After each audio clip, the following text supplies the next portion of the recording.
நேற்று நான் அப்லோட் பண்ண ஷார்ட்ஸில் மரவள்ளிக்கிழங்கு அடை தோசை பிரேக்ஃபாஸ்ட்டுக்கு பண்ணியிருந்தேன் இல்லையா, அதோட ரெசிபி பார்க்கலாமா? பெரிய கிழங்கு ஒன்று எடுத்திருக்கேன், மரவள்ளிக்கிழங்கு ஒரே ஒரு கிழங்கு தான் எடுத்திருக்கேன்.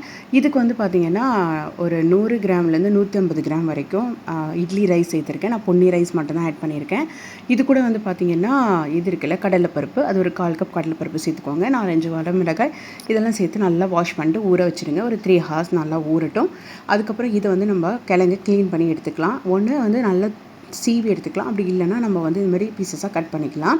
ஸோ ஊறின வந்து அரிசி பருப்பு இது எல்லாத்தையும் மிக்ஸி ஜாரில் சேர்த்துட்டு இது கூட வந்து 2 பூண்டு, 1 ஸ்பூன் வந்து சோம்பு இதெல்லாம் சேர்த்து நல்லா வந்து அரைச்சி எடுத்துக்கலாம்.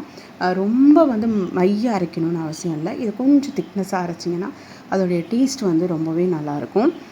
இன்றைக்கி வந்து அடை மாதிரி நம்ம பண்ணணுன்னா வெங்காயம், பச்சை மிளகா, கருவேப்பிலை இதெல்லாம் வந்து மாவில் ஆட் பண்ணலாம். நான் வந்து இது மட்டும் தான் ஆட் பண்ணியிருக்கேன். நான் ஸ்க்ரீனில் வந்து என்னென்ன சேர்த்துருக்கேன்னு சொல்லிவிட்டு நான் வந்து கொடுக்குறேன். அதையும் வந்து நீங்கள் செக் பண்ணிக்கோங்க. ஸோ மாவு நல்லா வந்து இந்த கன்சிஸ்டன்சியில் இருந்துச்சுன்னா நல்லாயிருக்கும். ரொம்ப தண்ணியாக இருந்தால் நல்லா இருக்காது. இது தோசை மாதிரி சுட்டு நம்ம சாப்பிடும்போது ரொம்ப டேஸ்டியாக இருக்கும். கண்டிப்பாக ட்ரை பண்ணி பாருங்கள்.